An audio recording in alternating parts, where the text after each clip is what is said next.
the business environment, especially the corporate business environment in a global setting, has become more and more complex. And remember how we were talking about the VUCA, right? The volatility, uncertainty, ambiguity.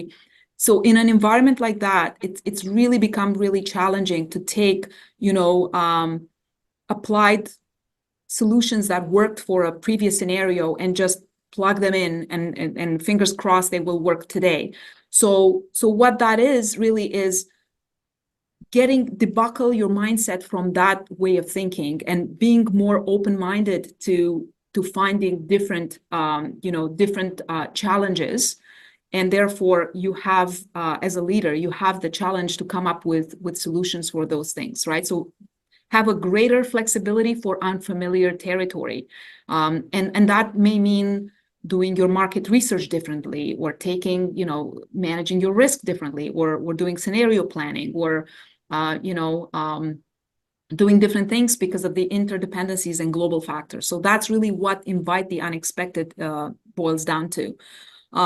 Developing future leaders, it's all about that, succession planning. I think somebody touched on succession planning when we talked about global leaders.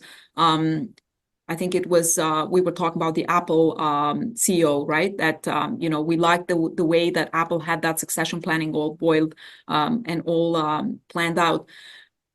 So I think develop of future leaders is a key element of being a successful global leader, right? It is really important to have or build teams with no ego, lots of humility, respect for subject matter expertise, and allow those people below you to grow to the level where you have the ability to leave somebody with those characteristics in place to continue the work that you've done at any point in time, be it, you choose to leave an organization, or something happens, or you are being offered another role within the same organization, which often happens. So I think that developing future leaders really is really a key behavior that a global leader has to employ. Building your character, being self-aware, it's a very key element of being a successful leader, and a global leader in particular, right?